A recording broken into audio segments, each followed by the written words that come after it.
family. Anywhere they see you, they want to see me. My vetting family. I'm up in the vet with my vetting family. Who else you expect me to be outside yet but the vetting family? Alright, drinking the head, pouring the glass. DJ playing the music sweet and the girl them shaking the ass. Anybody bounce me and we got ill behavior. We having a blast. It's not no, it's not long time. We link it, so I drink with them. I drink with them. Just to have the ass. That we doing this, yeah. We want to flex, we don't tear down. We want to time to drink and drunk and shout out. Oh, we don't have no behavior. Look across the border. It's more than my dog, more than my partner. It's my vetting family. Vetting family. I don't love your part, but I'm not afraid to say that. Yes, my vetting family. Vetting family. If they trouble you, they trouble me. My vetting family. Anywhere they see you, they want to see me. My vetting family. I'm up in the vet with my vetting family. Who else you expect me to be outside with but my vetting family? If it ain't somebody influence, I don't give a damn. We're drinking rum together, partying and getting on bad. When I turn up, you turn up. I on the bar until we get conquered. No, it's not long time. We link it, so I'ma drink with me. I'ma drink with me. Just to all the else that we doing this, yeah. We are home to flex, we don't tear down. We are home to time to drink and drunk. Greetings and salutations, everybody. I wanna say big ups to my fetting family. Yes, my vetting family. Yeah, y'all know yourselves. How y'all doing?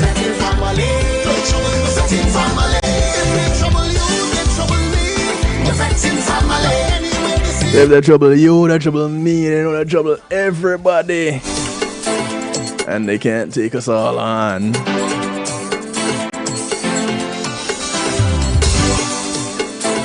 I want to say big ups to each and everybody locked in right now. Those from near, those from far. Those on TuneIn Radio on the night shift to DJ Kim and Stu. Big ups to you.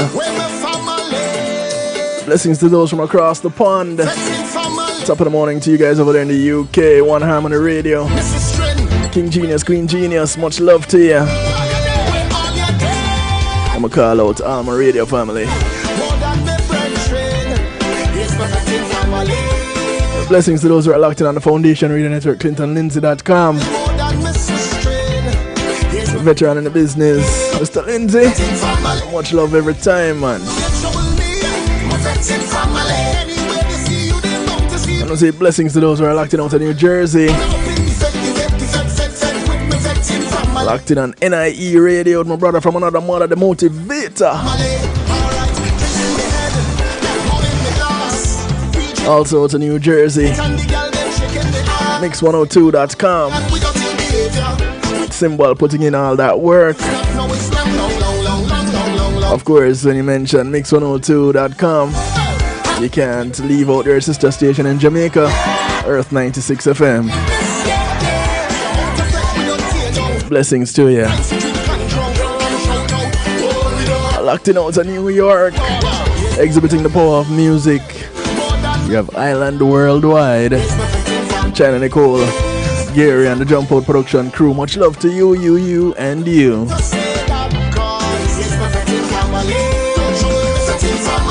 Talk about our family in the business. Yeah, China Nicole and Gary. King Genius, Queen Genius. Family business.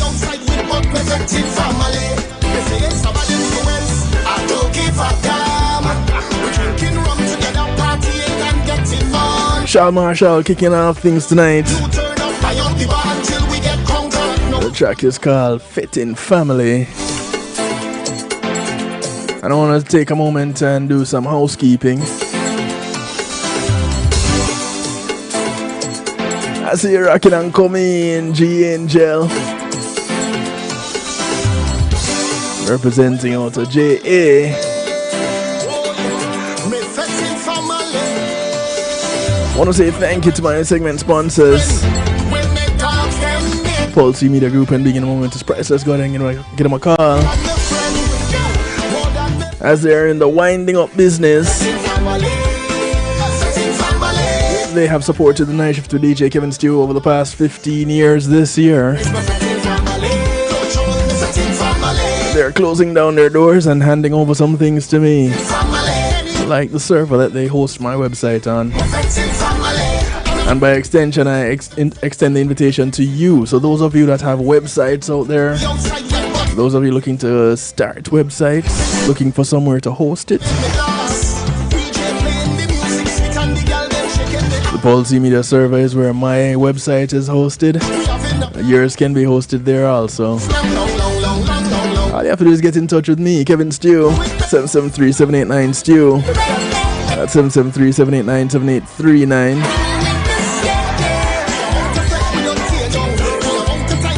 Because you call Policy Media Group, that's who they're gonna tell you to talk to now. But for now, until the doors get closed officially, thank you for your services. Thank you for your support, Policy Media Group.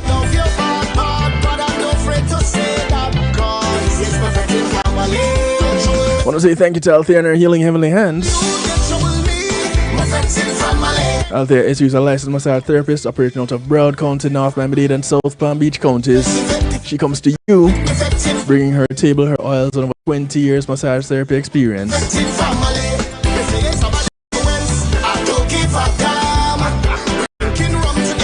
So go ahead and give her a call. Schedule your appointment today. She only has one request outside of paying her. It's that you get off her table and go sleep somewhere else when she's done. It's called the Kevin Stew clause. And she lay those hands. That's it. I'm out. Schedule your appointment today. You want to make it a family event? It happens right in the comfort of your own home. So call her up and don't be shy. Thank you, Althea. I want to say thanks to the Global Base.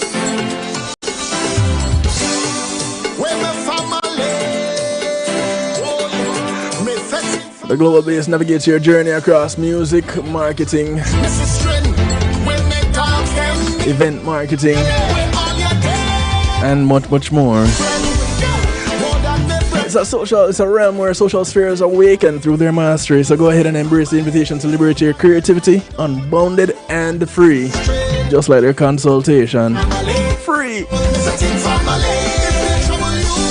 The Global Base is your catalyst for everything related to music production, radio, event promotion, and more. Call them up, link them up. Check out the website, daglobalbase.com, theglobalbase.com.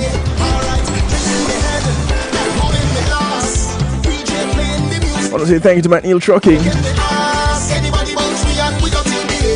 McNeil Trucking is a veteran-owned, licensed and insured mover in the state of Florida. So you know, move from the Keys to Jacksonville, from Naples to Palm Beach, from Pompano to Pensacola, and all points in between. You want to put some things in storage, you want to move some things to your neighbor around the corner. You want to take it a step further and move out of state. Let's say you got tired of being out of state, you want to move to the state of Florida. They can help you with that too. Give them a call. Because you know, you might not have any idea how to get those things done, how to pack your stuff. You don't have to worry about any of that. Call McNeil Trucking, 954-406-9740. That's 954-406-9740. Call them up today. Tell them Kevin Stew sent you.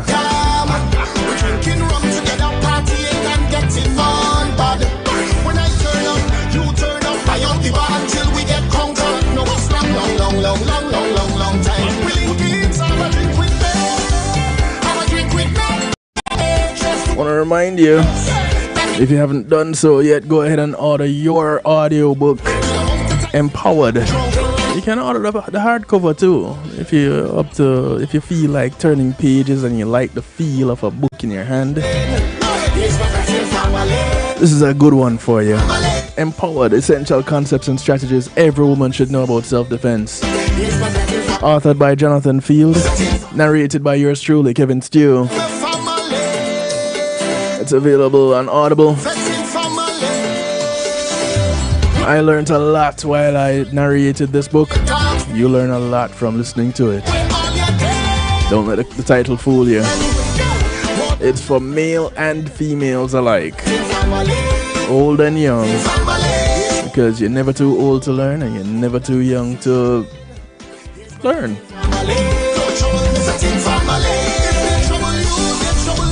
Yeah, it works. Empowered essential concepts and strategies every woman should know about self-defense. Get one for yourself and your friends today. Speaking of books,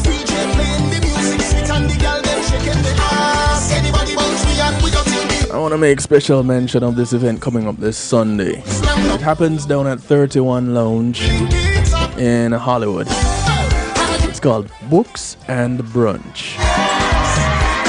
Now, if you've heard about it before, you know what it's all about.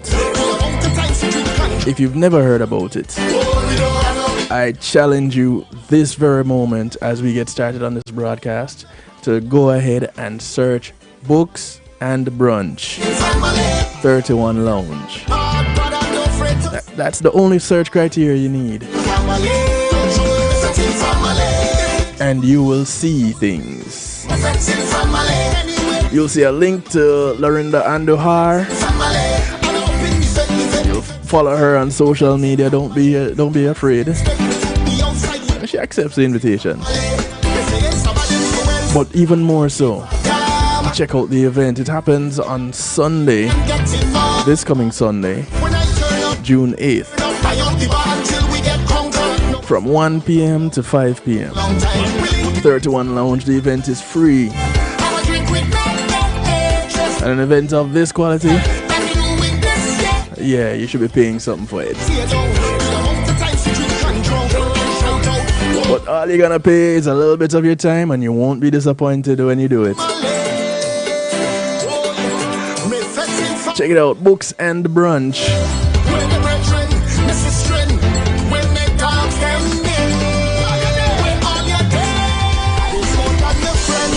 I want to say big ups to the YouTube family and the family right here at the home of the night shift to DJ Kevin Stew, where you're encouraged to have acceptance through enlightenment.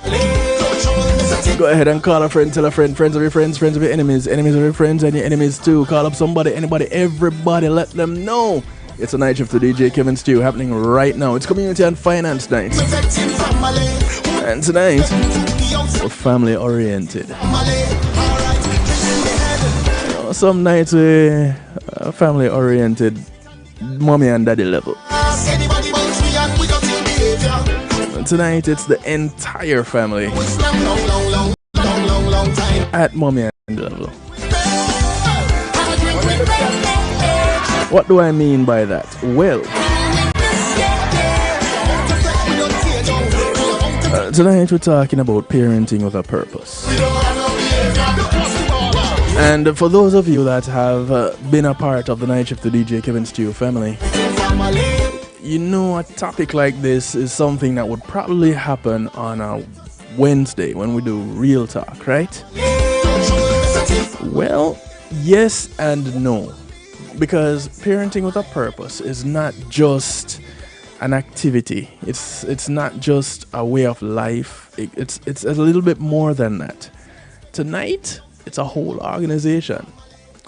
And so as we learn about this organization and what they do, I invite you to call some people, get some people involved, because you will not be disappointed. Why won't you be disappointed? Because I won't be the one talking about it.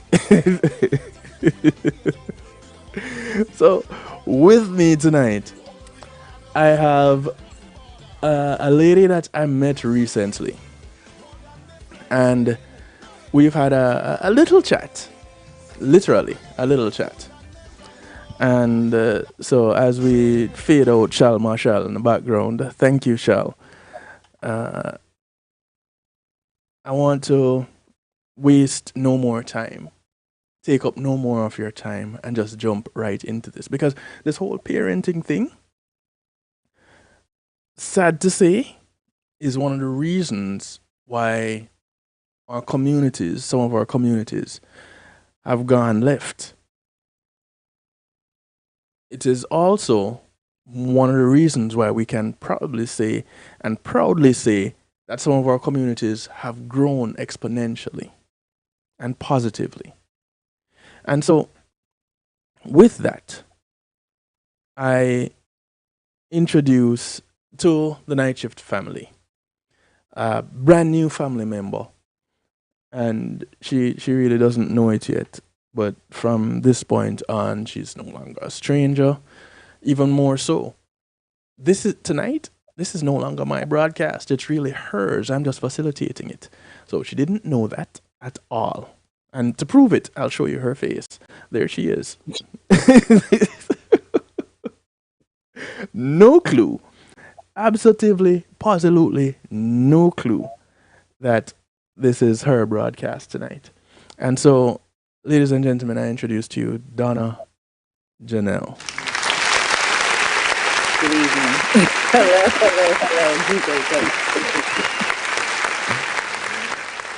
Welcome, Donna. Welcome. I saw a name pop up on my screen just now, and I was like, that's not who is with me tonight. Why is that name showing up? But anyway, ladies and gentlemen, I introduced to you Donna, and I am a firm believer in someone reading their own introduction to the book that is them, because nobody can introduce it quite like them. So whereas I could give you something to use to introduce me, it wouldn't do me justice more than me doing it. So without me doing you an injustice, let me turn this over to you for a moment. Donna, tell us who is Donna? Who is Donna? Thank you, DJ Kevin. Still, I wasn't prepared to introduce myself. Normally somebody introduced me, but it's all good. You see, that's like I didn't prepare you for that, because that's what this is. This is you and me sitting down, having some dialogue, and within that, people get to learn who Donna is. People get to learn what parenting with a purpose is all about, and they get to learn about it on the ground level. It's you telling me and them eavesdropping, and given the opportunity to call in if they want to. So the phone lines are open, people. 773-789-STEW, 773-789-7839. Call, text, WhatsApp, Telegram, they all work from anywhere in the world, so you don't have to be shy. You don't like the sound of your voice, don't worry about it. Nobody's hearing it but me. So, and Donna. So All right, let's get to it. All right, so as DJ Stu said, I am Donna Janel. My name is Donna Williams, but I go by Donna Janel. Interesting story. I never liked my name until probably I opened my business about 10 years ago. This October coming up, I will be in business 10 years. So I don't know. I love the Janelle part all the time, and I try to change the spelling of it just to make it, because Donna seemed to be boring at times. Growing up, everybody's name was like Shamika. They had all these extra names where you can give nicknames, and it's like, Donna, you don't know what I am because it's just Donna, right? So I tried to go by Janelle. I tried to change up the name of it. How do you spell it? But recently, probably about 10 years ago, when I started this whole parenting thing, I wanted my business to be named Parenting with a Purpose, right? And my then business coach said, no, I think you're going to be bigger than just one thing of Parenting with a Purpose. You should really name your business Donna Janel. I was like, Donna Janel. So I started thinking about it, and I started to pray about it, and I consulted a couple people who I trusted about it. I didn't see the vision then. I can see it now coming to pass. But I was like, why would my business be named Donna Janel? I'm all about parenting with a purpose. And at the time, and still now, I have different parts of the business where I do from grief to greatness and parenting with a purpose. And I do motivational speaking and coaching and things. So now I can see why Donna Janel LLC was created versus just Parenting with a Purpose. So who is Donna? Who's Donna Janel? I am a single mom of 4 children, ages 26, 19, and 2 17-year-olds. I am a registered nurse. I've been in nursing for about 19 years now. I am a motivational speaker. I do coaching, one-on-one parenting sessions. I do group sessions. I do workshops. I create curriculums for families. So pretty much I do all parenting. And how this thing started was growing up as a child who had some challenges with parenting. I feel like, you know, when I look back on it, my parents fumbled me, and I'm not ashamed to say, and they know they did, and we restored our relationship. We have an amazing relationship. But the truth be told, like, I was fumbled. I wasn't handled as properly as I thought I should have been. There's a lot of challenges in my life. So once I got pregnant and had my daughter at 19 and got married, I just was like, whoa, I was so scared about the parenting thing, right? How I even got into parenting. So the first thing I did, to be honest, you know, I was afraid I was going to put on my child what was put on to me. Like, I didn't think I was going to be a great mother, or, you know, I didn't think I was going to be able to do it successfully. So honestly, like the first 2 years of my parents, and like I was married and I was in the house doing the motherly duties, but I was not emotionally attached to my daughter.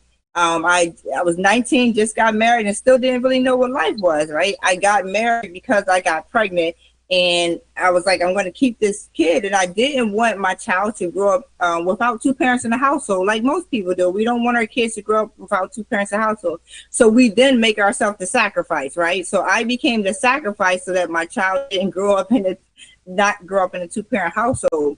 So after like 2 years in this parenting thing, like something was still off. Like I wasn't emotionally attached. I literally was just living through life, just trying to make it and get through. And I wasn't satisfied. I wasn't life because I wasn't happy with myself.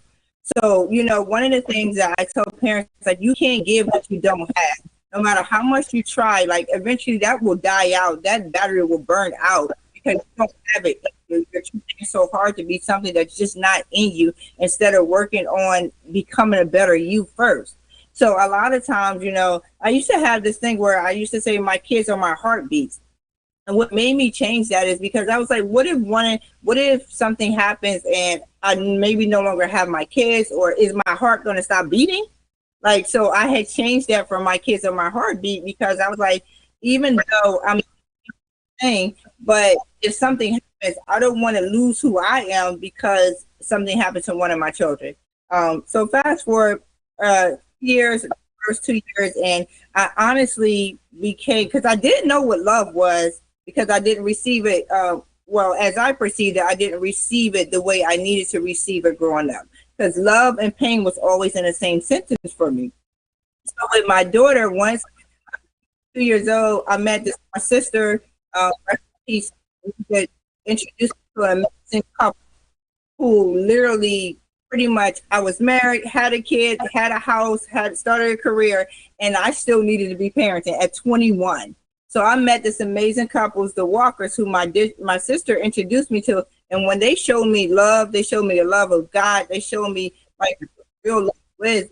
And that began to change my perspective of love. And I began to able to love my daughter and be emotionally attached to her, whereas I wasn't before.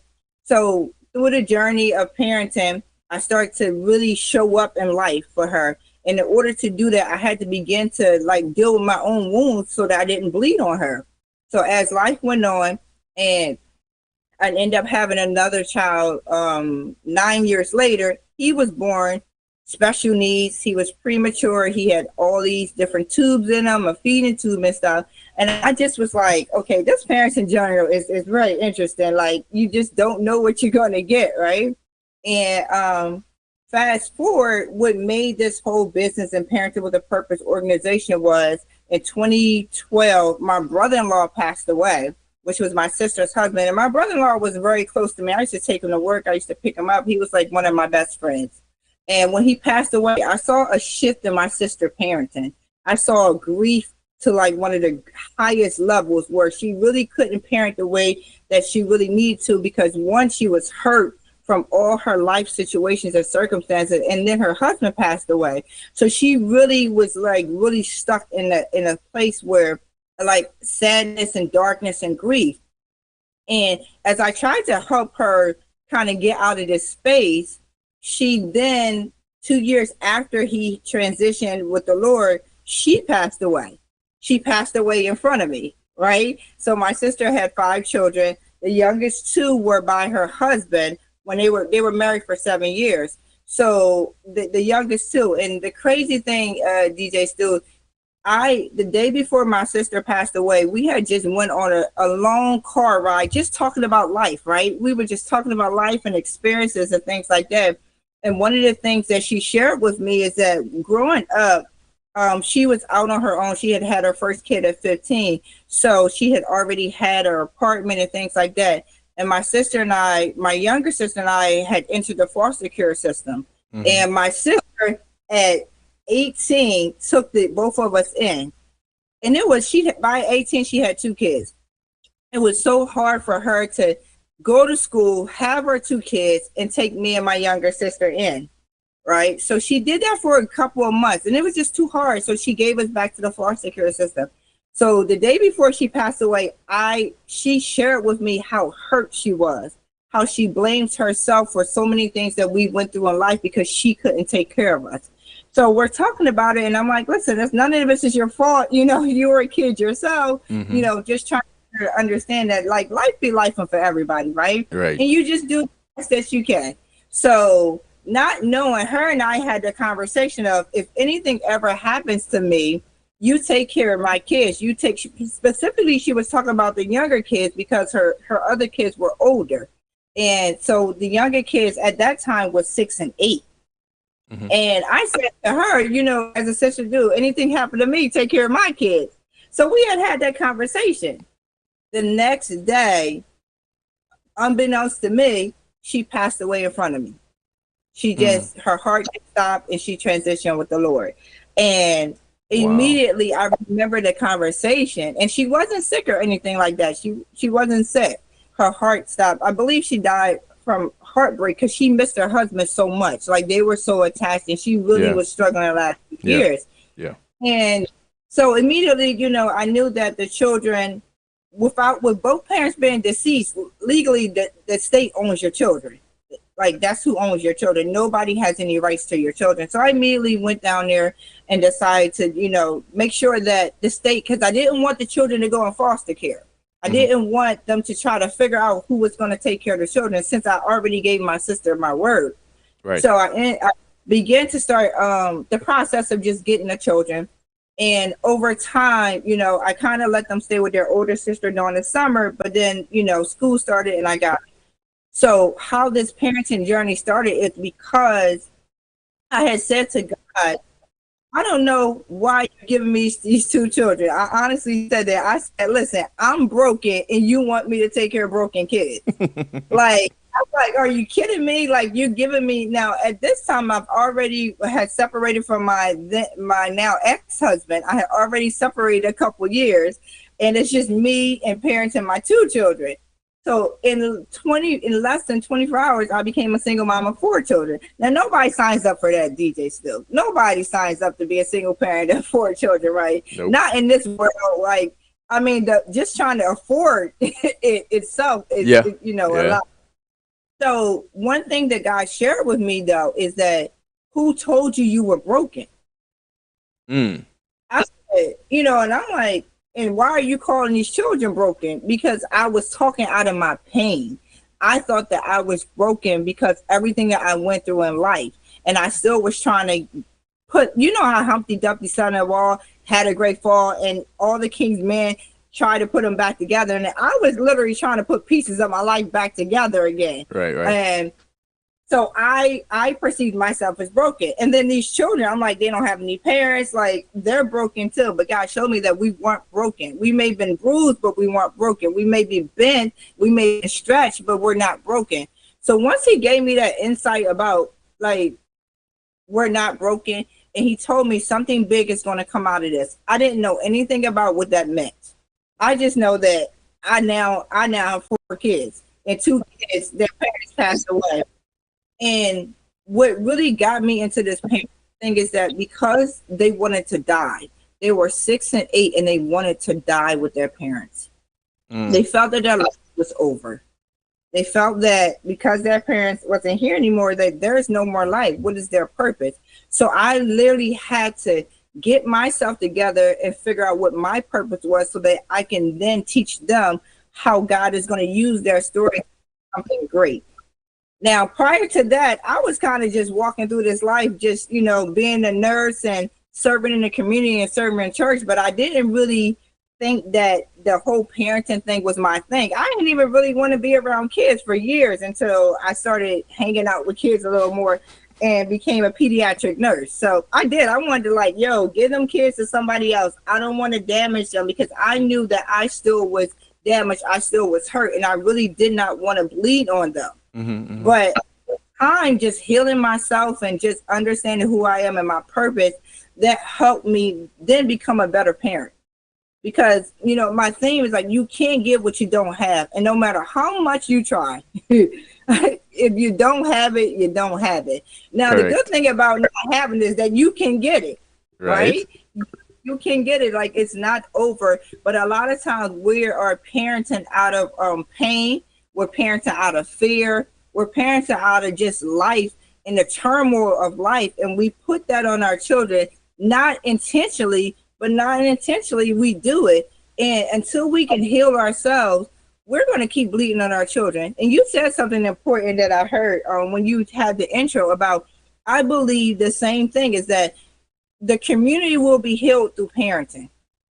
Parenting literally is making and breaking a community, right? Because what you do at home will be seen outside. Like when your children are at school, they're a reflection of you. When they're in the community, they're a reflection of you. They only going to do what they see. It starts at home. It starts at home. No matter how much you slice it, whether it's a good home, bad home, indifferent, whatever is going on in that household, parents are the first teachers. Parents are the first cheerleaders. Parents are the first lovers. We are the first everything. And if we don't get this right, our communities will continue to be destroyed. A house divided against itself cannot stand. So if we're divided, if we're fighting against our kids, if we're fighting, when they get out of the community, we're just going to have people fighting. Correct. So here you are, going through life, happy-go-lucky. Not really, because from Jump Street, you were kind of burdened with life. Growing up was challenging, and your introduction to adulthood, so closing out your adolescence, that period of time where you are still in the young, wild, and free stage, or supposed to be based on society. Here it is, you have responsibilities. Here it is, you have decided to move away from relaxing and being carefree to being careful and intentional. And that went on for a while. In that time, had you not found the Williams, it was Williams, right? The Williams family? Yes. Right. Oh, the Walker family. The Walker family. My bad. I knew it was a W. Had you not found the Walker family, do you think that period of your life you'd have managed to navigate it successfully? I know you mentioned that they really taught you some things about adulting. Do you think you would have made it through that period of your life had you not been made to connect with them? I don't think so. I can tell you, before connecting with them, I've attempted suicide multiple times.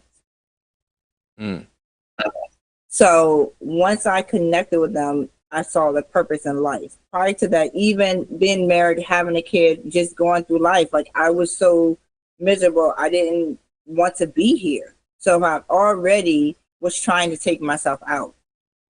Mm. Now, here it is. You're looking to check out, and you already have a child at this point. Mm-hmm. Did you have the thought, wait, I'm pretty much putting my child in a similar position to what I was in if I do this?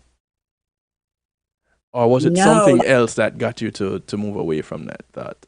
what my thought was, I was married at the time, Hmm. and I was saying that originally, I didn't even want a child. So I was like, him and his family wanted her. So they kind of forced me to stay pregnant. So even if I take my life, they are good. She's going to be fine because they actually wanted her. Hmm. Hmm. Um, so it wasn't, so I didn't even think about her, honestly. I was literally just thinking about the pain that I was dealing with. Fast forward, here comes child two. Mhm. Was it after your son that you met the Walkers? It was before. So it was, my daughter was 2 years old. She's Okay. 26 now. You look like 26 now. I don't know what you're talking about. Okay, so she is two, um, and you met the Walkers. Mhm. What was it about them really that helped you? It was their love. They were showing me love without pain. Like what? What does that look like? Like, so caring for me. So again, like not really kind of growing up where, when I was younger, I had my parents, but in my early adolescence, I was living out in the train station. I was sleeping in the park. So I didn't really have, that parental covering over me. So even at 21, I still was desiring that. And they were able to step in as a mom and dad. They would talk to me. They would encourage me. They would motivate me. They would not tear me down. They would, just really give me the love of God is what it was. Like they really introduced me to God and God's love. So everything that they done for me, it wasn't doing for me. It was literally leading and guiding and teaching me to become a better person, showing me my beauty that I Mm. didn't see, showing me the love that I never had. You'd think that having being married, that now you would have an extended family. So your in-laws, your husband's parents would kind of provide that kind of guidance. Right. So my husband's mom in the beginning, it became more like because when I started being introduced to his mom, we became more like not a mother and daughter, but kind of like a friend situation where we talk about different things. And then he had a younger sister, so I ended up babysitting the younger sister. So it was still me doing stuff. Hmm. And he comes from a very quiet family, a small background. So a lot of the family, they weren't, as I look at family and my family, like they weren't family. Right. If that's a, they weren't Yeah. Yeah. family and they weren't connected. They weren't like that knit Right. that Right. I've seen. Now there is a cultural dynamic. There is a geographical dynamic when it comes to parenting styles and how we grew up. I grew up in Jamaica, and it was in my house. It was my mother, my grandmother, my uncle, who wasn't the parenting type or the parental type at the time. Um, he was my grandmother's last child, and although we're almost 2 decades apart. We're more like brothers. To this day, we're more like brothers. And it was my older sister. So my father left when I was 5. And so my grandmother and my mother kind of did it. And then I had I tell the story all the time. I had my father figure that came into the picture when I was about 10. He taught me how to play music. And the rest, a lot of people know the story, but we'll talk about it some more. So I kind of had that. For me, there was a disciplining that happened with a look. I didn't really get a lot of spankings or anything. So in my time, it was okay. And where I lived. Tell us a little bit about where you grew up and what the culture was like there. Yeah, so younger, as I grew, so in my early years, my mom, my dad was married, and I've seen a lot of family. I've seen family join together, and I've seen family break apart, right? But in my household with my mom, my dad, and my siblings, we would visit my grandmom, and other relatives like my aunts and things like that, and used to stay the night over there. Used to hang out there. We all lived in what we call it was called the projects. So basically, you know, my grandma lived there. Her children lived there. Everybody ended up getting their own house, but we were all in the same area. Like somebody could be up the hill and somebody could be down the hill, but we literally all lived around the same project, right? So everybody knew it. We knew everybody. There's multiple families, generational things in a project. And then once my dad, he wanted to get us out the project, right? So he had a job and he took us outside of that environment into another area to live at, where it wasn't a project. It was kind of like a step up from the project. So we was still kind of in the hood, but not in that hood. So then, now you move to the outskirts. Yeah, like little outwards. And my dad worked hard to get us out of that project into another place.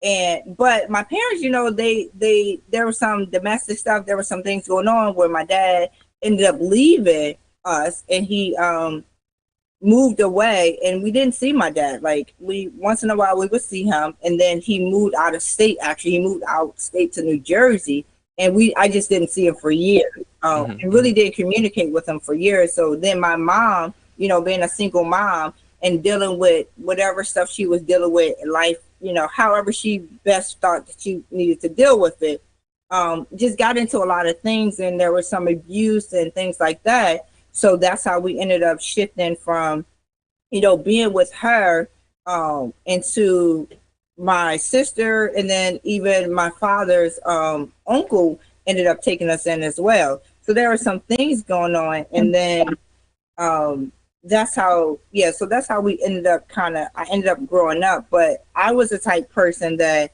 I didn't like to stay with people. Like, I didn't want to be a burden on people. So whereas my siblings, they all stayed with a relative, as you know, growing up. My brother was out doing his thing, and my older sister had her own kids. So I kind of was the type person where I don't want to be a burden on anybody. So I would like never go stay with family members. Like, now I look back on it, I thought that was the craziest thing. Like, I was out in the street, so I started sleeping in the parks and the train stations because I didn't want to be a burden on people. And I just kept running away where they couldn't figure out where I was anyway, because I didn't want to be a burden.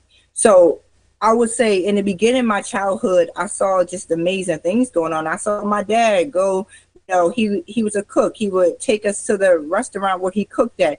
He would take me. I was such a daddy's girl. Like, my dad and I had one-on-one time. He brought me sneakers, and we just had time, just the two of us. But then as time grew on and the separation happened, then, you know, I grew up pretty much without a father. How much, well,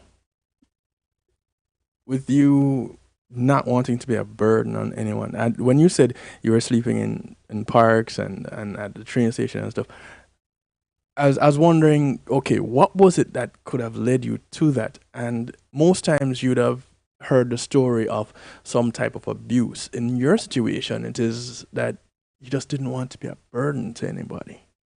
Yeah, so I had trust issues, right? I didn't want to be a burden. I didn't trust people again because if somebody love and pain always was in the same sentence. Mm. So my mom, she used to physically, harm me, and she was telling me that she loved me. So I felt like, even when my family would say that they love me, that they were going to harm me. So, and I didn't want to be around that.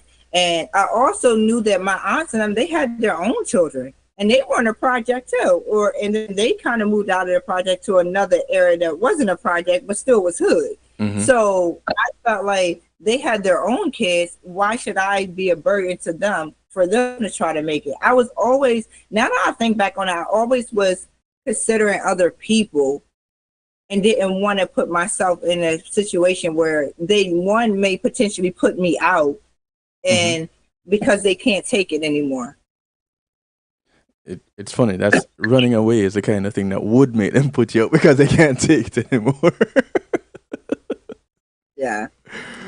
But it at what point did you realize you had trust issues? Was it as an adult looking back? Was it when you found some stability and you looked Oh at no, certain I things? knew I started at 13 years old. I knew I had trust issues. I knew that it was because I start to say I didn't like people. I only like animals. I was only comfortable around like dogs or something like that. I never was really comfortable around people anymore. And somehow you didn't end up being a vet. I know, right? Here it is. The But I person, love animals. I have dogs. I have fish. I love them.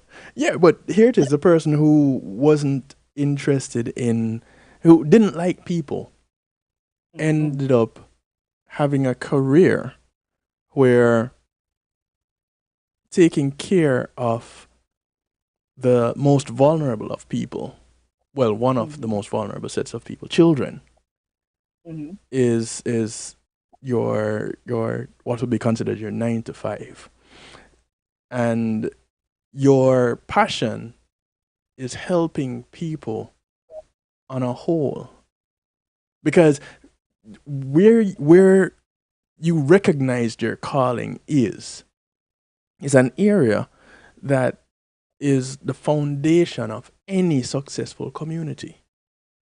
Mm-hmm. Mm-hmm. It is that area where people are guided.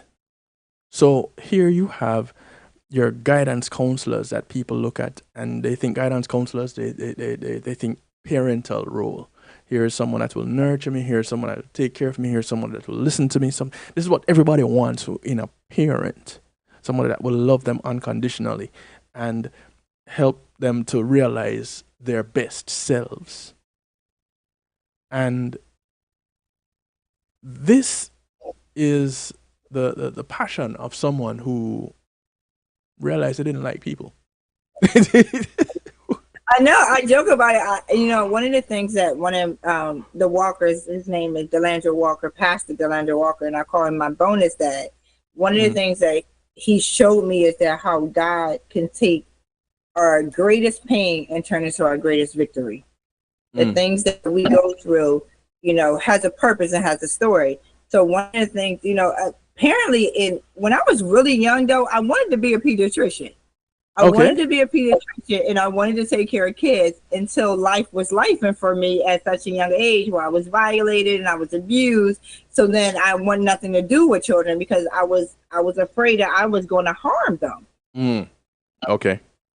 Okay. So now that kind of makes sense. I felt like I was going to, if I become a parent, harm a child, my child, being an adult, someone else's child. So let me help people that might feel that same way.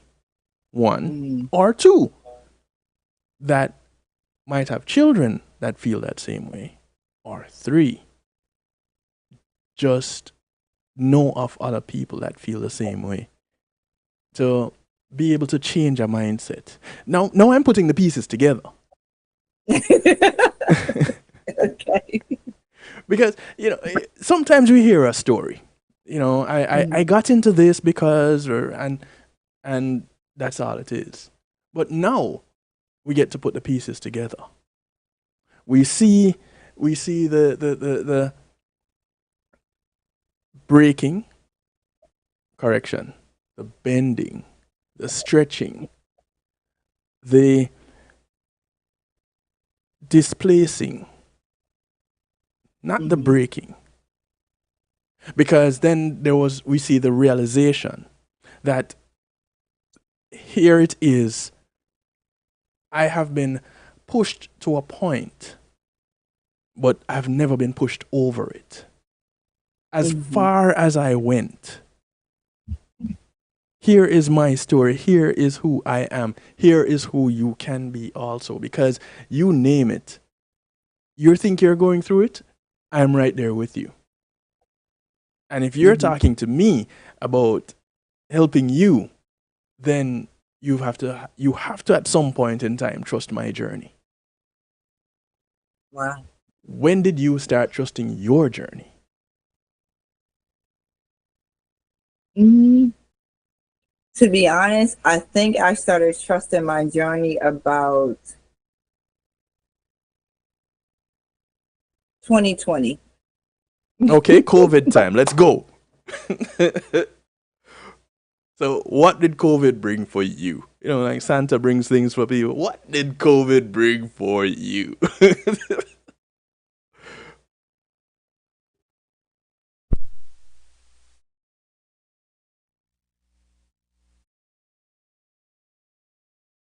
Pediatric nurse at that time, and I was in school and I was taking care of my children.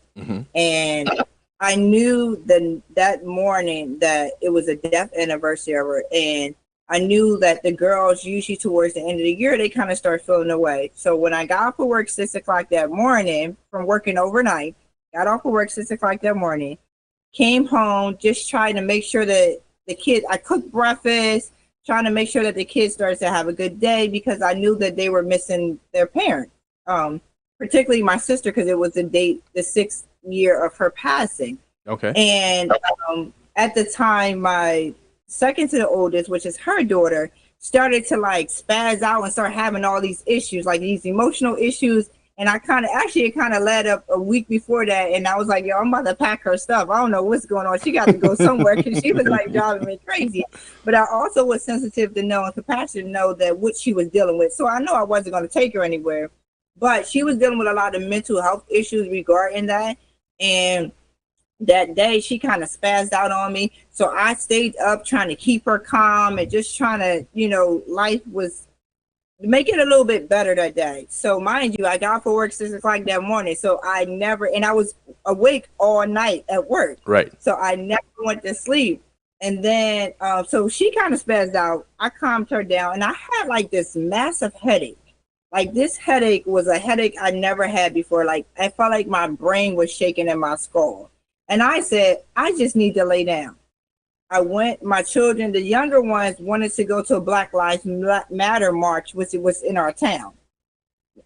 So I said, okay, I went to go lay down. And when I laid down, apparently I was only asleep for 30 minutes.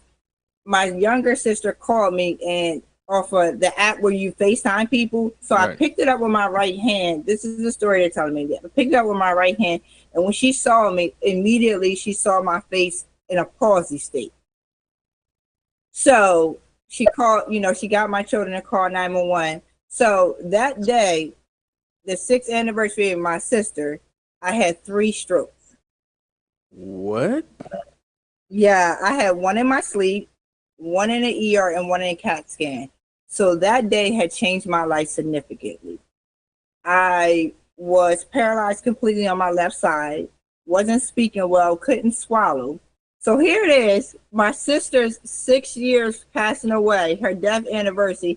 Here it is, I'm literally about to die the same day. So that changed my life. That really shifted everything I known about who I am and what I need to do. Talk about a life-changing experience. You just had to do it differently, didn't you? Yeah. How does one come back from that to get to a point where they're saying, hey, listen, I'm going to help you to be the best parent that you can be. I'm going to help you to navigate this parenting thing that they have no manual for. Mm-hmm. Yeah. We Here are it is, going DJ. to. So one Yeah. of the things that I realized during that journey is that, as parents, we think that we're supposed to be the sacrifice. The Okay. sacrifice for everything. Because there's a such thing as self-sacrifice and selfless, right? Mm-hmm. And I think that we mix those two up. We are not the sacrifice. We don't have to sacrifice our life for anyone. We are to be selfish so that we can love and care for our children, but we are not the sacrifice, meaning that you don't put yourself in harm's way so that, you're not even going to be here anymore. So how is that really helping your children?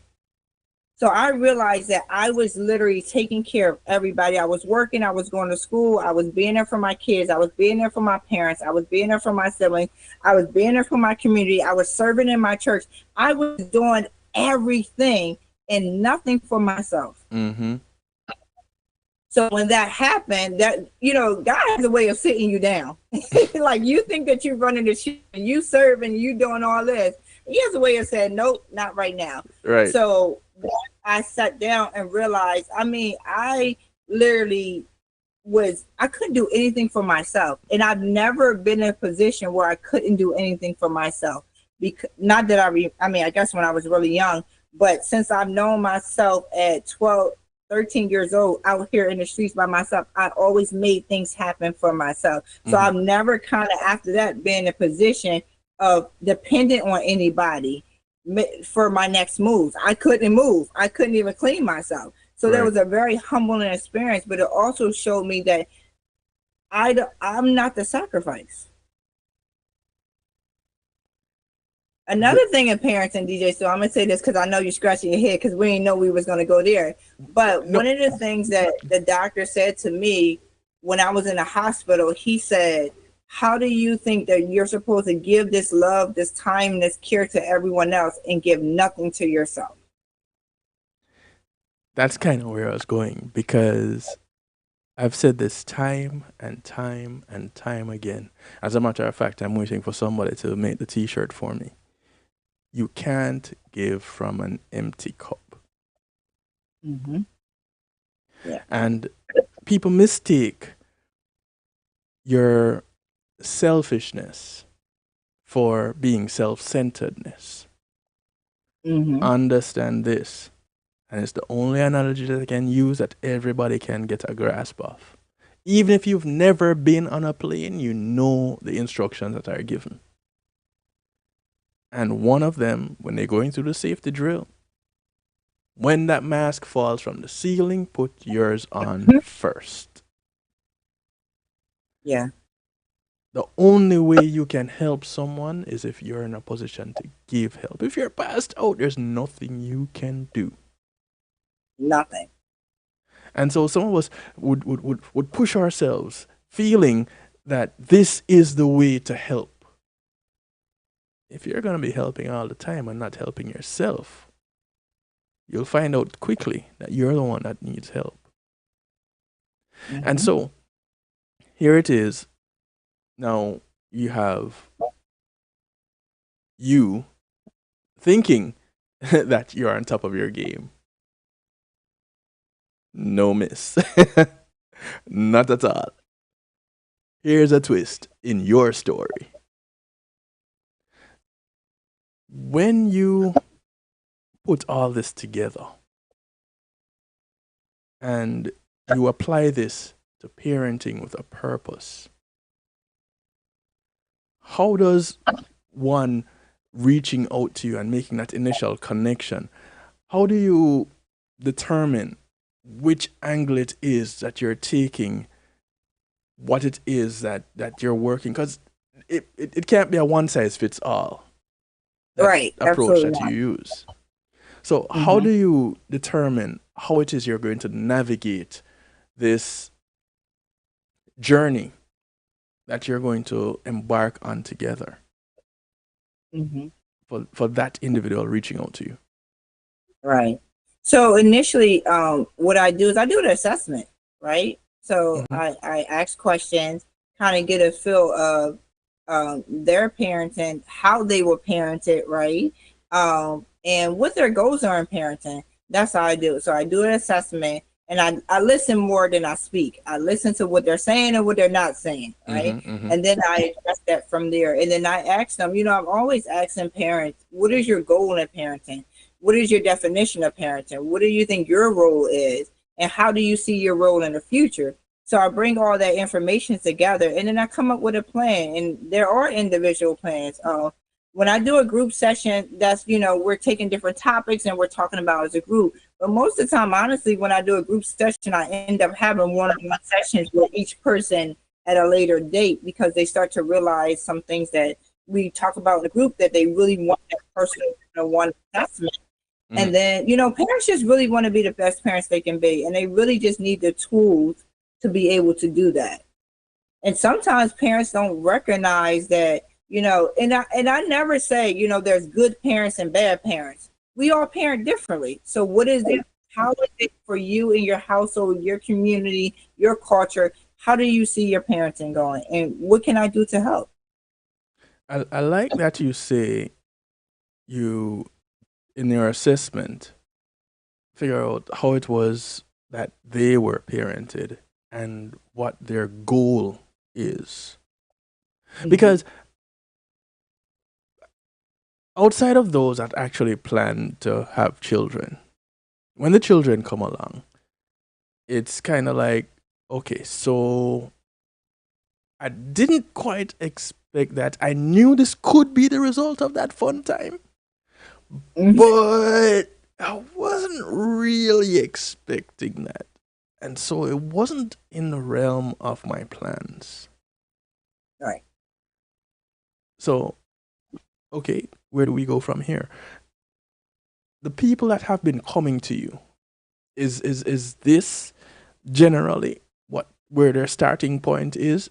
I wasn't expecting this and I don't know. I really just don't know how to. Mhm. And Yeah. before you answer that, how much did therapy play up a role for you in getting to where you are now? Not the physical therapy, that was necessary after your strokes, plural, but mental therapy.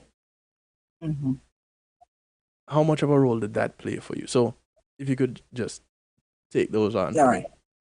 me. So I actually get parents from different types of backgrounds. I have grandparents, foster parents, adoptive parents, parents who, I'm pregnant, so I get parents from all types of backgrounds. And most of the time though, there are parents that kids just either they just got pregnant or they wanted to do something to serve the community and they end up having children from however they got them adopted or fostered, and they're still trying to navigate it. They still don't understand. I have recently a new mom. The baby's probably 3 weeks old now, and even already tapping into she wants to be the best mom she can for a child. So she's heard about my program, and so she wants to say, "Start me off now. The kid is here. She's only 3 weeks, but I need to know how to go from here." Mm. Yeah. And as far as therapy, I've had, this circle, being around great people really does help you really progress in life, right? So I've had great spiritual therapy, counseling, biblical counseling.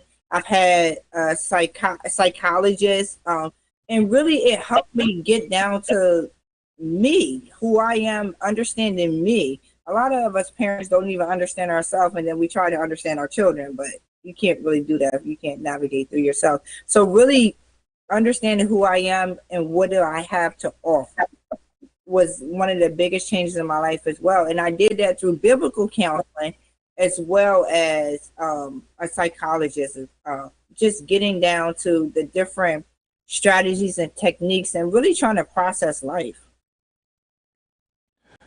Is that something that a service that you offer also? Or you have a So I network that you. Yeah, I connect people.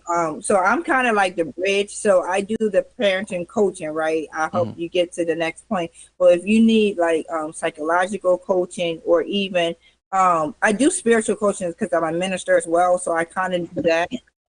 But if you need, depending on what you need, I will outsource you to somebody who I know I can trust to make sure that you get, for example, I have this young lady, her daughter's has autism. Even though I've been a pediatric nurse for 18 years, I have left the pediatric field. I am in critical care, which is now different, dealing with people who had strokes. So that's just another story. Um, but I was able to connect her to someone who I know who works with special needs and autistic children. So whatever you need, I can outsource you if I'm not able to provide that service. And I'm not afraid to say, hey, that's not me, but I know where to get you to. Mm. So in your business is kind of outside of the services that you directly offer. You're a little bit of a hub also. It's interesting that you and really smart that you look at parenting from all aspects. You look at the foster parent, the adopted parent, the biological parent, the grandparent. And I'm pretty sure you tossed the godparent in there somewhere. Mm-hmm. So basically, you are coaching guidance counselors and leaders. That's pretty much someone showing up to turning up to you and saying, "Hey, listen, you know what? I've been trying. I don't think I have it quite right. Hear me out, or I don't have a clue." I'm pretty sure you get them all. So here it is, this person coming in, and I'm emphasizing someone coming in because at the end of the day, you provide this service. This is what parenting with a purpose is about. It is navigating parenting on all aspects, on all fronts, whichever which way you can slice it. Mm-hmm. Here it is. Donna Janel provides this service. And you're particularly on tonight, on this night, a Monday night, because it focuses on individuals or enterprises providing services in the community. I say the community because the community is not just the environment that you live, it's not the development that you live in. It expands, it goes out far and wide. And so there are people listening right now that are tuned in from UK, New York, New Jersey, Jamaica, Florida, other parts of the United States. Um, One of them out of Jamaica was saying, "Hey, Donna, you are a strong woman because you going through all of these things, and yet still here you are. Nobody could tell just by looking, and yet you give more."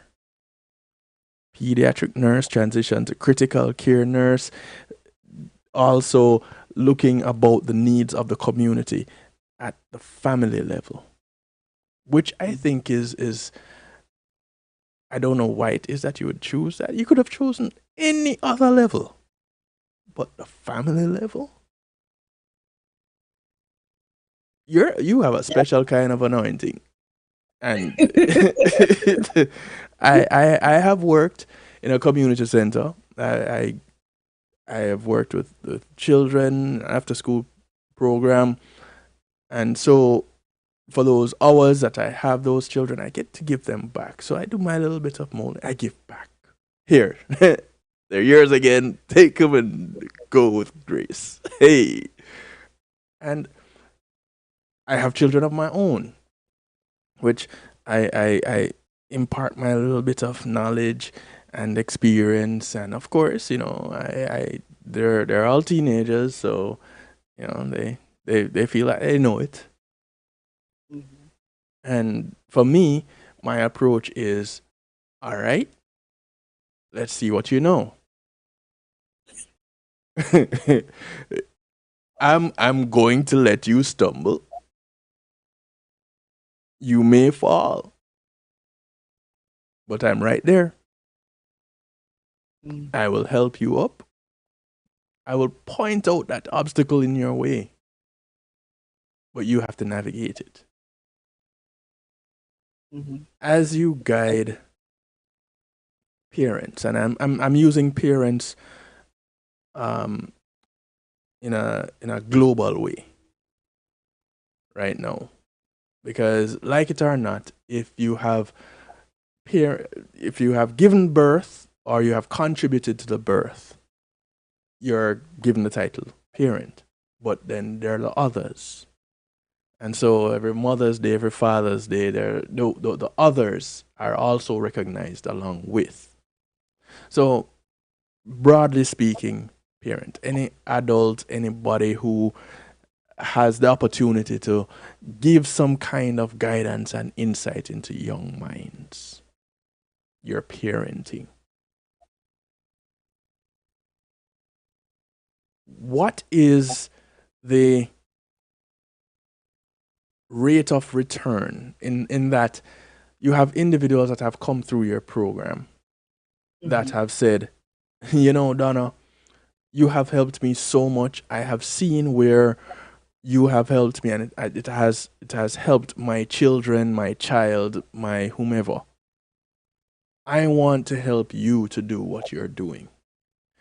Do you allow for that to happen? Do you have the aspect where you train people to help you do what you're doing and expand or kind of franchise like that? That's yeah, that's interesting you said that because that's the piece I'm working on now because I'm one person, right? Right. And there's plenty of people who have gone through my program and I have contracts and like different organizations to do parenting. Hmm. And now I'm being stretched. Like I can't be everywhere at the same time. So that's the next part of my program now is actually training leaders to be able to facilitate. I have a curriculum that I've already built. So now it's really training other facilitators. You see, now we're talking because you have tried and you've seen where it has worked and Mhm. others have come and you've fine-tuned. I'm pretty sure when you got started. So this is 10 years old, Yeah. and those first 5 years, what was that like for you? Ooh, it was hard. It was hard because I was just getting it and I wasn't really sure or maybe wasn't confident in exactly what I was doing. I was just doing it to help others. I wasn't charging money. I was just like out here in these streets, just like I want you. If I'm dealing with this stuff, I know you're dealing with it. So let me try to help you as I found would have helped me. So the first 5 years is like, and I wasn't even full throttle like I am now. Hmm. What made you realize that you should actually start charging? I kind of started realizing what my worth was. Kind of like, yeah, like, because you can give a service and a service can be well, but well, you need people to be able to invest in themselves Correct. for it to work, for the value. I've seen, parents went through my program, they were doing great. Even when I was doing it free, they were doing great. But once I start, charging and people will start to invest in it, and that's when I seen like a growth in it. And I ask you that because a lot of people that have decided to give back to the community, there are a couple of challenges with it. There's one, the individual feeling that, hey, I'm called to do this. So how is it that I'm going to charge to do it? And then there's the individual that says, hey, you're called to do this, so why are you going to charge to do it? Not realizing, and I've had this discussion with people, same kind of service or similar kind of service, different genre. So as a musician, I'm also a musician. Um, there's the conversation of musicians being paid in church. Mm-hmm. And I grew up in a church where they actually teach you to play music. I grew up going to church, the Salvation Army.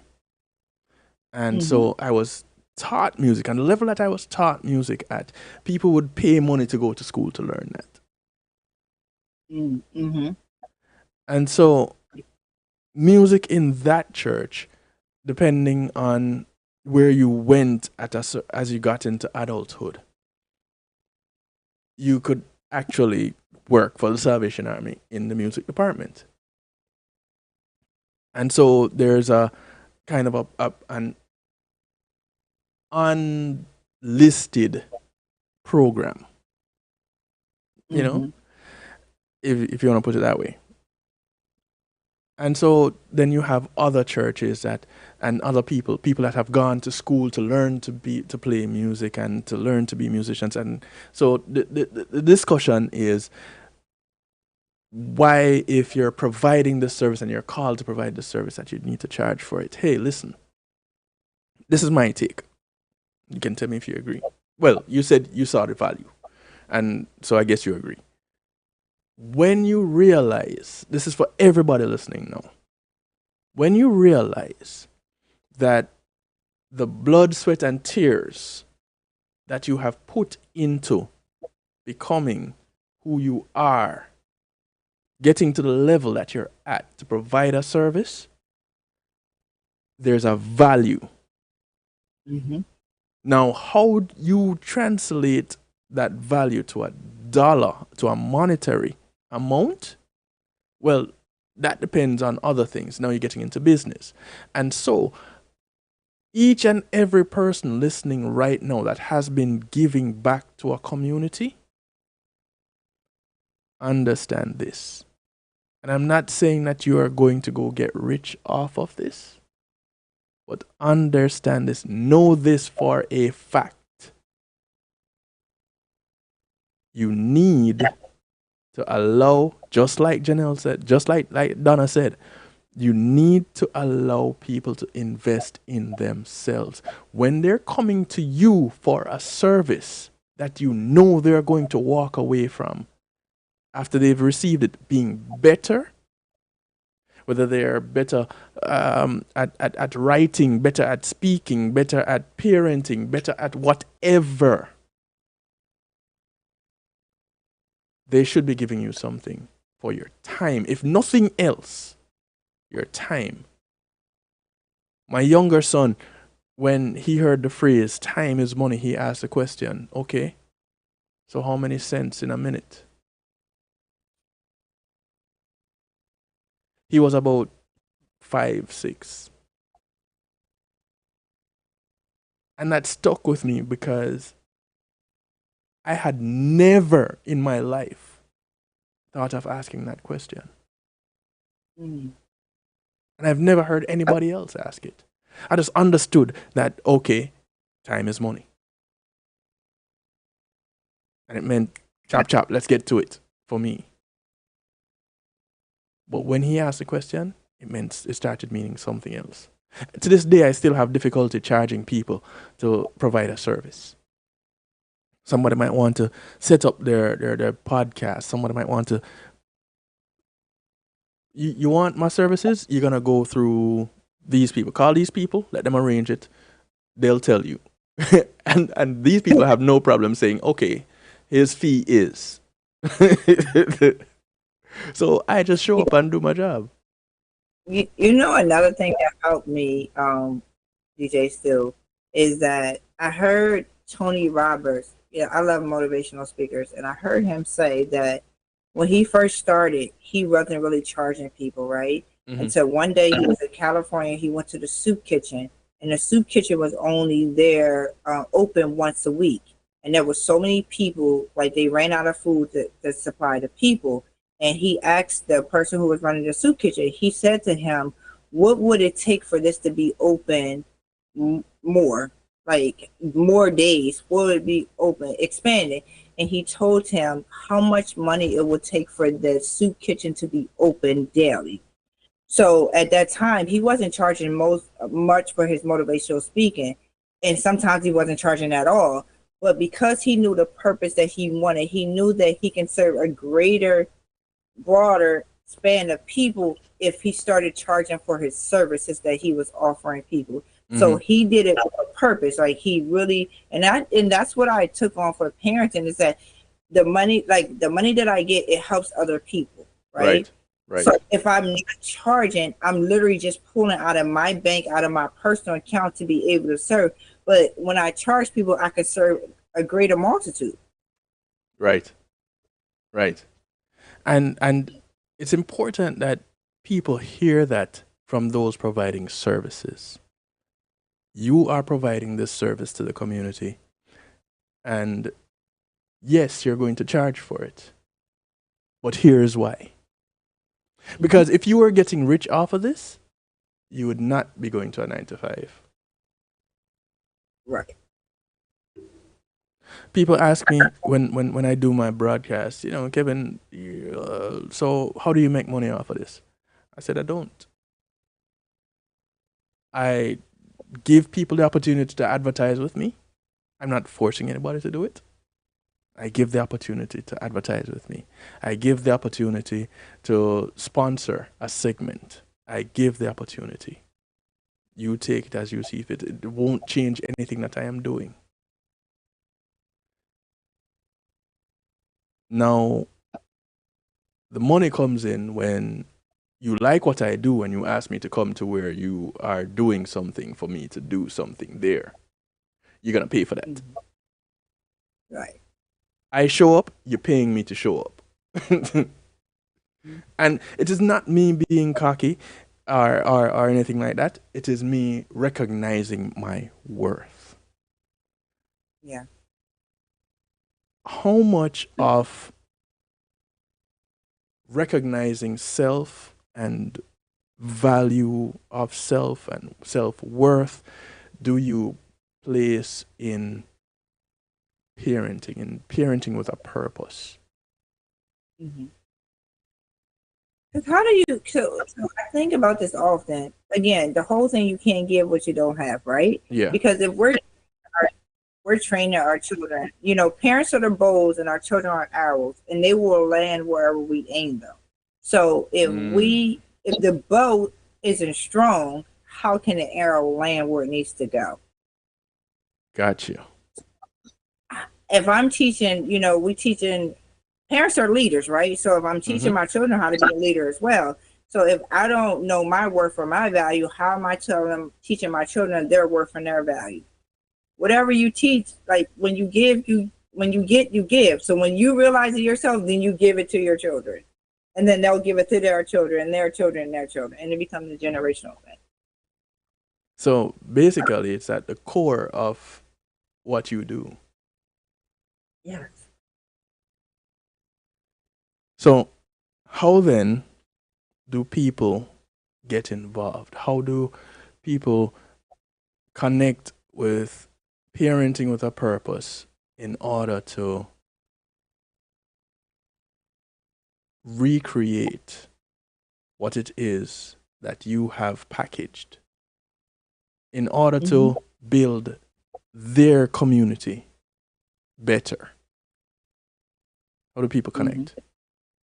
You can go to donnajanel.com, and on there, you can email me, you can request services through that, or you can call 866-373-6040, and that is Donna Janel LLC line. And there, it's just a conversation. So Or, if you go to parenting, WAP@gmail.com, you can email us, you can call us, you can hit us on social media at Donna Janel, Instagram and Facebook. Also, we're on TikTok now too under, I forgot the name of that, but never mind TikTok because I'm not sure how long that's going to be here. But you can go to donnajanel.com, DONNAJANEL.com. You can email at parentingwap@gmail.com, or you can call 866-373-6040. You, as we wrap this up, you also do a little bit of podcasting. Oh, yes. Oh, let me just remind you that you do a little bit of podcasting. I totally, and it's interesting that you say it because I just got some figures back today, which was very interesting about my podcast. So, everything is Parenting with a Purpose. So, Parenting with a Purpose podcast, you can find me on Apple, Spotify, wherever you listen to your podcast, you'll find Parenting with a Person, with a Purpose. I'm sorry. I just got this today. I guess it's a survey that came out, but it says if you search parent involvement on Apple, Spotify, or anywhere you listen to podcasts, I am Parenting with a Purpose is listed as number 10. If you search for parental involvement, I'm listed at number 13 in the ratings.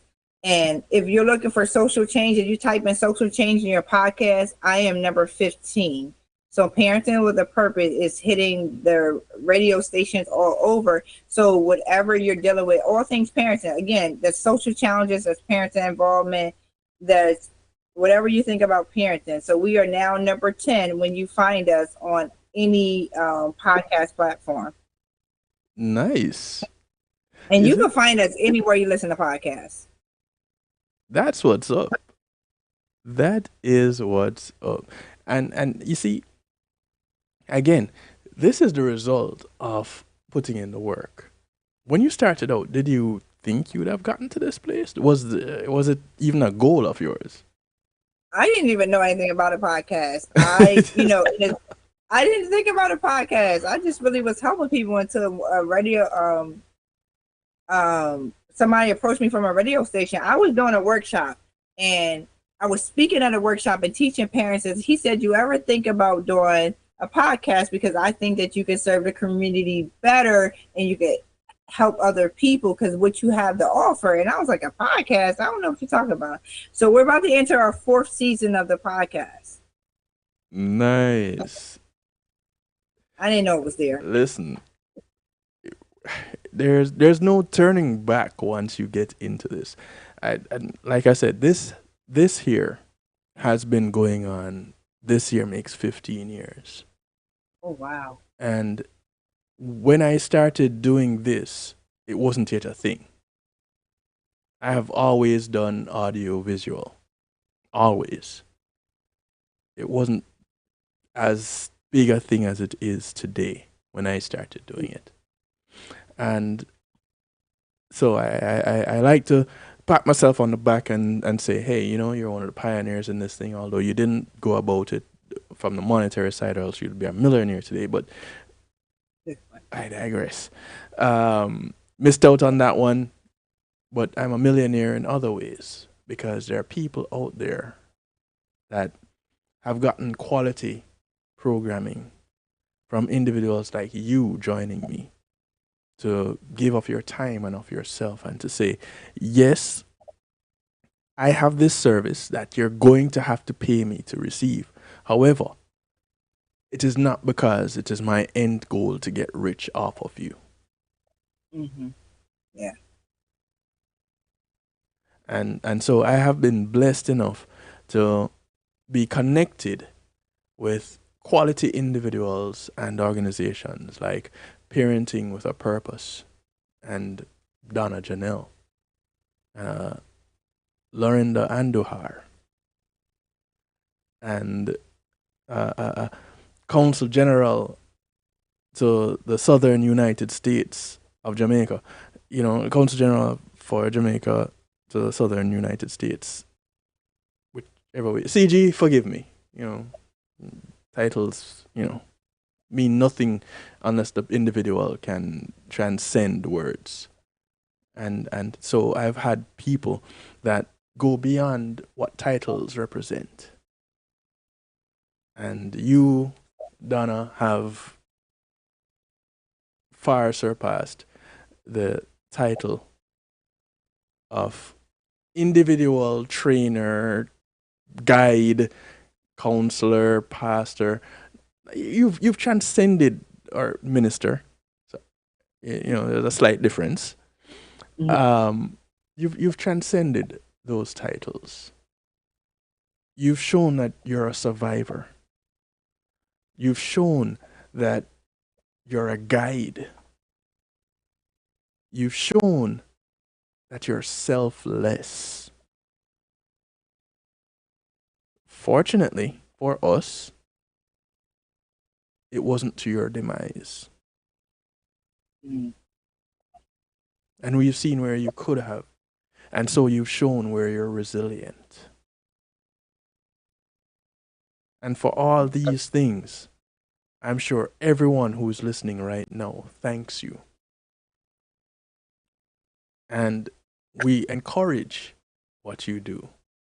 So as we go out, people, DonnaJanel.com. If you don't remember anything else, when she checks her stats on the website, it needs to have an increase. Why? Because each of you who are listening right now would have told somebody, hey, even if we don't use her services, let's see what this is all about. Because you might come across someone, even if you don't know it yet. If you don't know someone that needs a service, you may come across someone that does. This is where you should point them. DonnaJanel.com. And the name is as simple as you hear it. Those of you who are watching, there it is on the bottom of your screen. DonnaJanel. She didn't decide to go too fancy with the Janelle. Kept it simple. She didn't do something extravagant with Donna. It could have been DHONNAH. No, she didn't do all that. It's simple. And the most effective way to reach people is in the simplest form. Here she is, a mother, a parent, a survivor, someone who's been through it and is helping others to get through it. Her journey continues, and she is not leaving anybody that she comes in contact with behind. Donna, I want to thank you for taking the time out to share of yourself and to be with us tonight. Thank you for having me. It's an awesome, amazing privilege and pleasure. And I want to thank Lala for connecting us. Yes, that's my big sis. See, I'll again thank her when I see her tomorrow. And I'm surprised she's not on tonight. Maybe she's listening but not chatting. I'm actually surprised. She usually comes on. But I'm gonna wrap this up with some musical therapy and allow you to go and rest up, because I know I took you away from your bedtime. But I thank you nonetheless and expect that we get to chat some more. Yes. And of course, I'm going to have you on one of my Wednesday nights, or a few of my Wednesday nights, when we get down into the business of parenting. Because just this past Wednesday, I was talking about wounds that we carry into our adulthood from childhood. And so here it is that you and I end up being here tonight, kind of following up on that, but by no design of ours. Mm-hmm. So people, if you are moved by Real Talk on Wednesday, here's somebody that you need to talk to. Talk with Donna. because she knows all about that. She helps people with that. We're gonna wrap this all up. I'm gonna bounce some music in musical therapy. Donna, you go get some rest and we'll talk. All right. Thank you so much. Talk to you soon. Alrighty. Take care. Bye-bye. Ladies and gentlemen,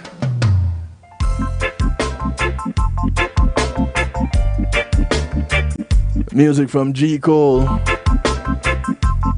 It's called My Father's Song. Happy Father's Day. That's all you'll quietly hear. No cards, no gifts. That's not to say that your family doesn't care. I don't know, yeah. How does it feel to see the whole world celebrated, yeah? On your day it seems the whole thing gets deflated. Well, today you're not working and DJ stop searching for one tune to play, 'cause this is my father's song. Pull up that DJ Kevin, say that.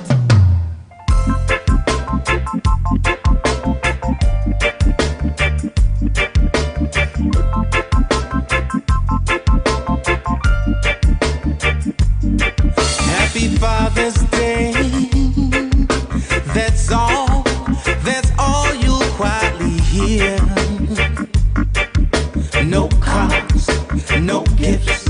That's not to say that your family doesn't care. I don't know, yeah. How does it feel to see the whole world celebrated, yeah? On your day it seems the whole thing gets deflated. Well, today you're not working and DJ stop searching for one tune to play, 'cause this is my father's song.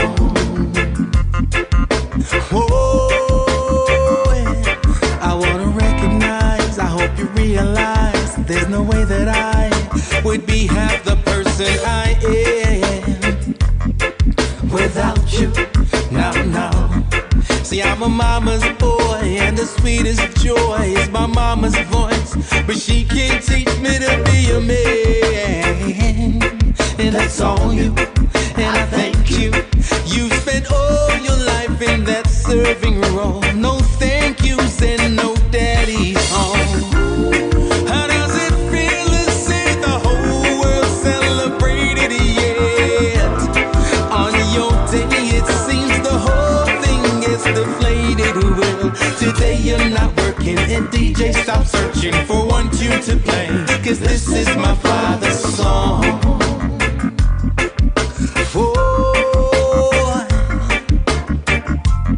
Listen, I understand if you ain't got a father, if you didn't grow up with a father, it's okay. There's no indictment on you. But for those people who grew up with a father, got a father's love, do better.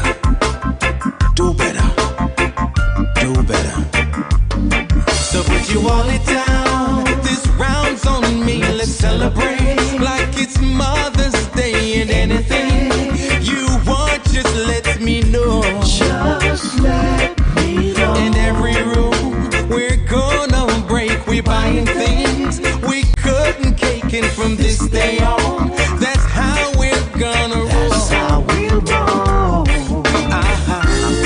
How does it feel now that you finally celebrated? Yes, it's your day, it will never be deflated. Well, today you're not working and DJ stop searching for one tune to play, 'cause this is my father's song. 'Cause this is my father's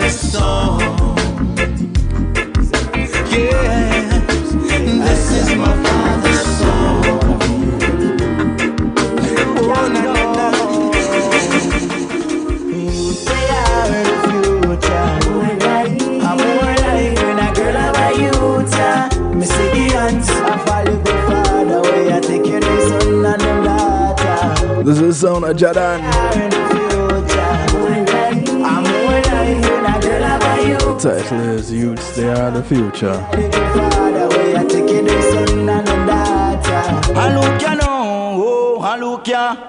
Hey, yes, sir, it's a boy, Jadan Congo Bongo himself. And I represent for Kevin Stew on the night shift. City and Komoda. Yes, sir. Hey, I, son. I don't want to feel you. Look at no. You say I'm the future. I'm more like when a girl of a youth. Me see the hands, I follow the father. Way I take you the son and the daughter. You say I'm the future. I'm more like when a girl of a youth. So push a blank, be a little father. Way I take you the son and the daughter. Youth, no ill treat them. Why you mislead them when them right? You fi show them when them wrong.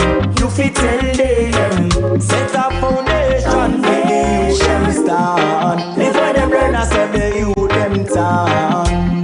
No say you can't fool them, so me I beg you, please cool them. Cause the youth they are the future. I'm more like when a girl of a youth. Me see the hands, I follow the father. Way I take you the son and the daughter. Youth they are the future. I'm more like when a girl of a youth. So push a blank, be a little father. Way I take you the son and the daughter. Me never grow with no father, just my mother one. She fight it like a man, car food off in yam.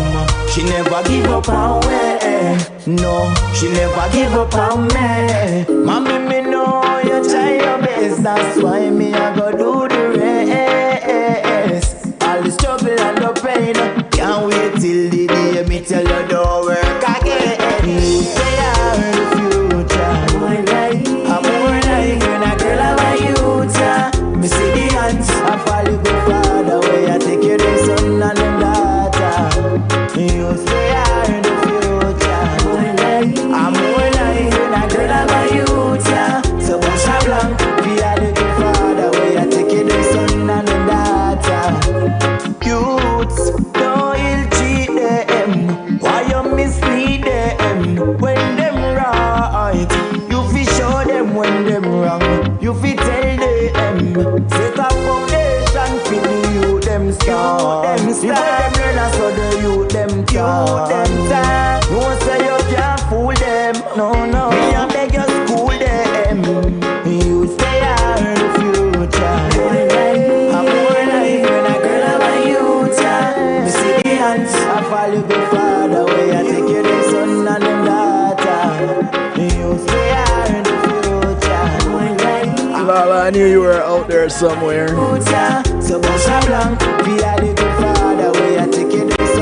Thank you for the connects.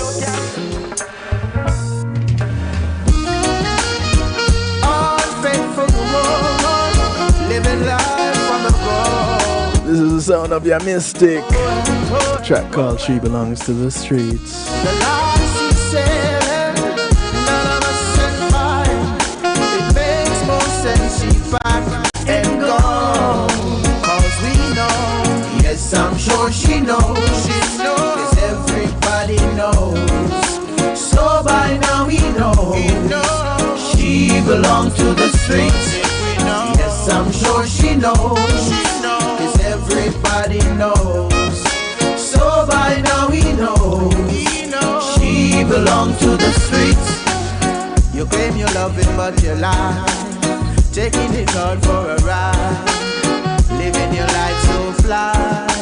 Purposely destroying his pride. Always wanted home, with one foot out the door. Now who's a loser?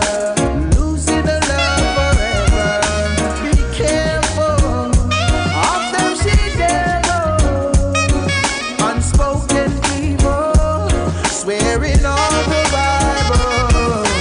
Yes, I'm sure she knows. 'Cause everybody knows. So by now he knows. She belongs to the streets. Yes, I'm sure she knows. Cause everybody knows. So by now he knows. She belongs to the streets. She should have learned the rules to the game. Instead she had learned brand name. She put her own feet to the flame. Repeat the laws we call insane. A vanity she a chat about. Instead of talent she a run out. Wasted life just a look out. Any moment now she'll get put out. Often she devil. Unspoken evil. Swearing on the Bible. Yes, I'm sure she knows. Cause everybody knows. So by now he knows. She belongs to the streets. Yes, I'm sure she knows. Cause everybody knows. So by now he knows.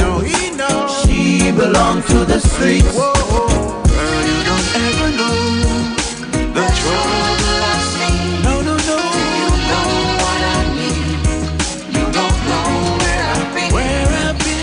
Girl, This is the global bass VP himself. the pain in my heart. Ran Dangerous. What I need. Yeah. You don't know. It's called The Trouble I've Seen. Even with sorrows, I'm grateful for life. I made it through the pressure, and I know how to survive.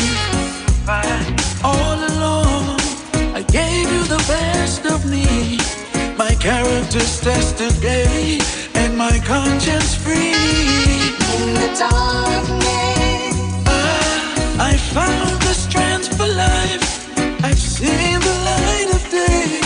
I know I will survive. And then when I say, hey, my shadow has conquered fear, and the walls have the writings. The message is clear, and I felt so alive when you said your goodbyes.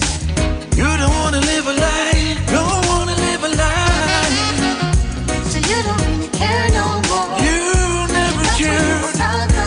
Yeah, could it be the fear of loving me, keeping you away? I hear that you were sad inside. Sad all the time. You cry. I guess you were having regrets about what you did to me.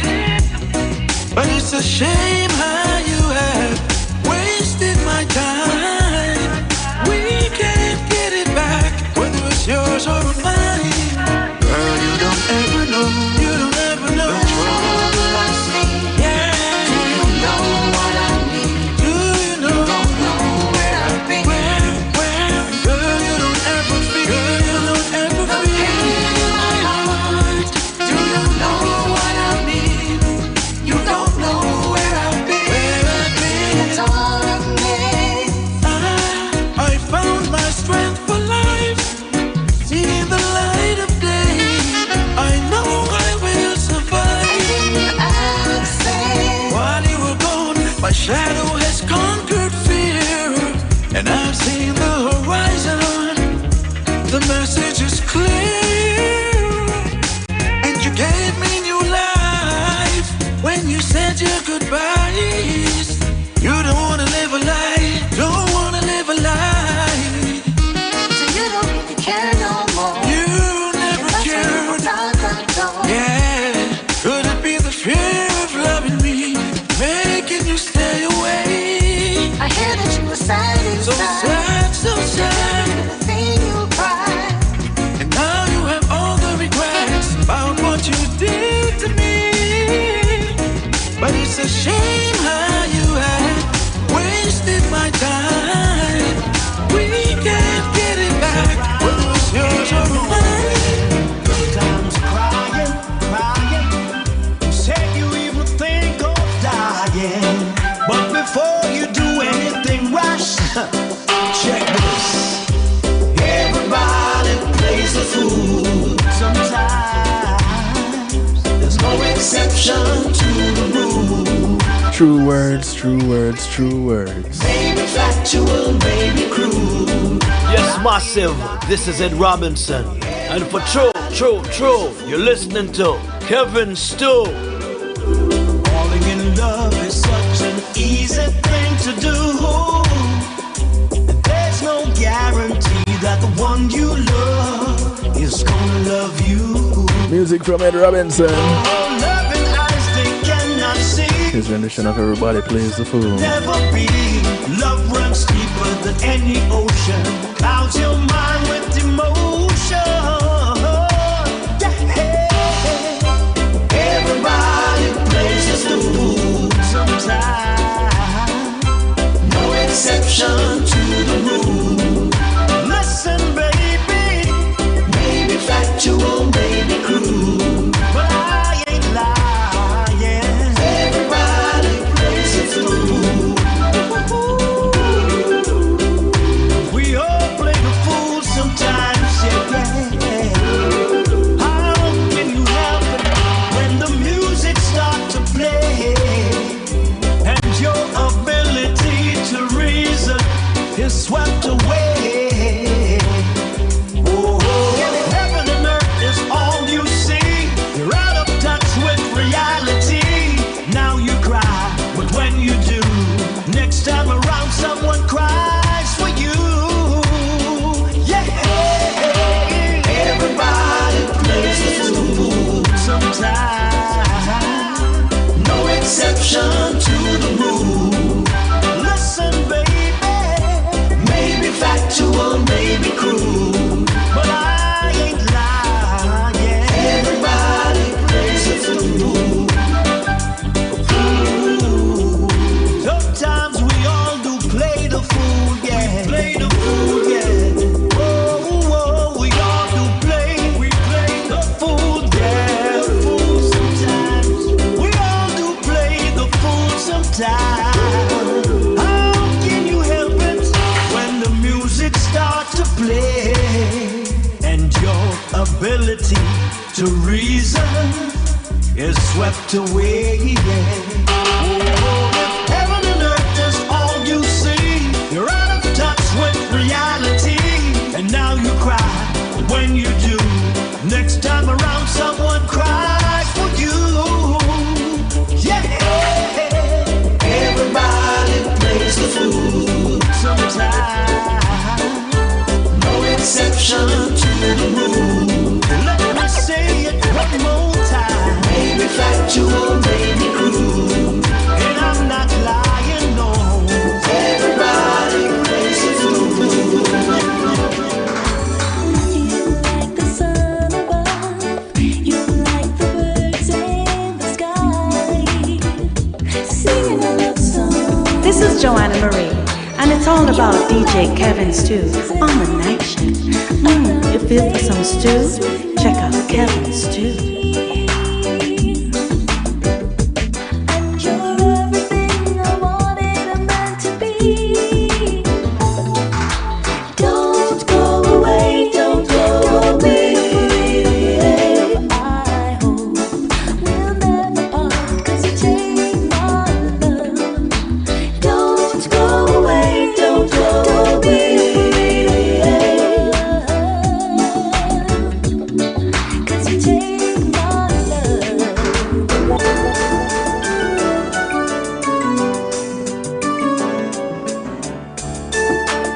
This is Miss Joanna Marie.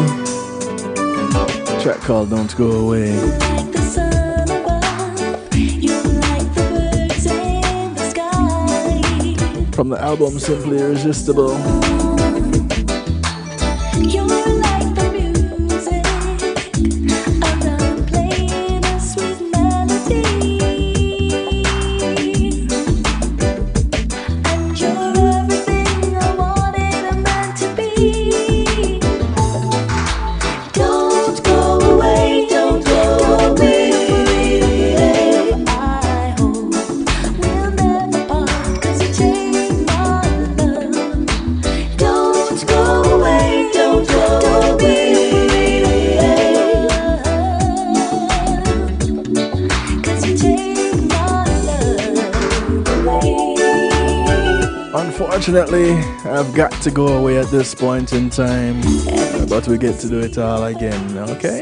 I hope your love As we part company, do remember, look up for members of your community. Your community is not just a development that you live in, but it spreads far and wide. So those that you pass on the bus, the plane, the boat, the train, whether you walk, ride, or drive, these are members of your community. Do something good for one of them today, because you never know who's going to do something good for you tomorrow. My name is Kevin Stew. So I like to do it to you, for you, and with you. Mondays, Tuesdays, and Wednesdays, 10 p.m. Eastern, right here, kevinstew.com and affiliates. Don't go away, don't go away. Good morning, good afternoon, good day to wherever you are in the world. From right here in South Florida, I bid you all a good night. Be good. If you can't be good at it. I'm out of here. Don't be afraid of love. Greetings and salutations, one and all. You're invited to tune in to the night shift with DJ Kevin Stew. It airs on Mondays with Community and Finance, Tuesdays with Healthy Love, and Wednesdays with Real Talk from 10 p.m. to midnight Eastern Time. Come spend some time interacting in the stew pot where we keep things bubbling and wind down in musical therapy. The night shift with DJ Kevin Stew is on kevinstew.com, where you're encouraged to have acceptance through enlightenment.